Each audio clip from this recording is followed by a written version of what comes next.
अस्सलामुअलैकुम।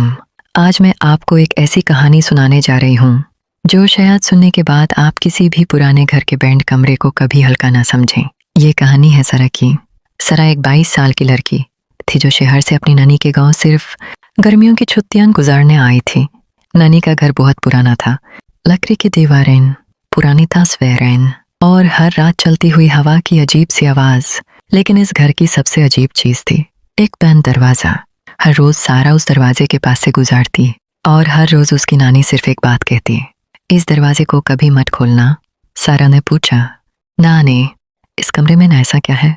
नानी ने बस मुस्कुरा कर कहा, हर सच हर वक्त जान लेना जरूरी नहीं होता। ये बात सारा के ज़हन में रह गई।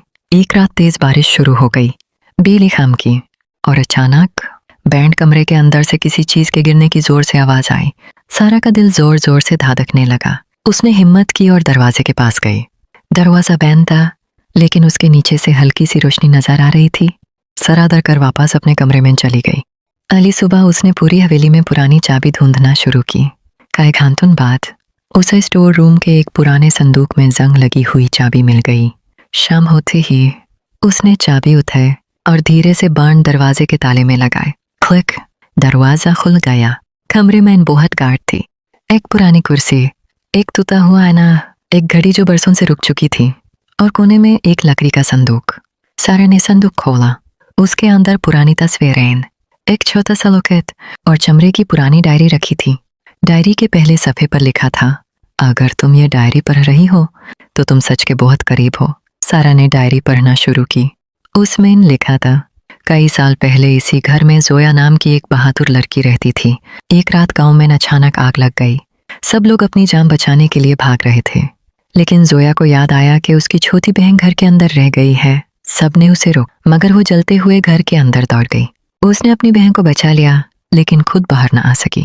गांव वालों ने उसकी कुर्बानी को धीरे धीरे भुला दिया। उसका कमरा बैंड कर दिया गया और किसी ने फिर उसका नाम भी ना लिया। डायरी के आखिरी सफ़े पर सिर्फ एक जुमला लिखा था, जो लोग दूसरों के लिए जीते हैं वो कभी मरते नहीं। सरा की आंखों से आंसू बहने लगे। उसने फैसला किया कि ये कहानी दोबारा जिंदा करेगी। अगले दिन उसने पूरे गांव को बुलाया। डायरी, तस्वीरें और लॉकेट सबके सामने रखे। गांव के बुजुर्गों की आंखें भर आई। सब ने माना कि उन्होंने एक बहादुर लड़की को भूला दिया था। कुछ हफ्तों बाद उस बैंड कमरे को एक छोटा सा यादगार म्यूजियम बना दिया गया। हर साल गांव के बच्चे वहां आते और जोया की बहादुरी की कहानी सुनते। सारा जब भी उस कमरे के पास से गुजारती, उसे लगता जैसे कोई धीरे से कह रहा हो, शुक्रिया, तुमने मुझे भूलने नहीं दिया।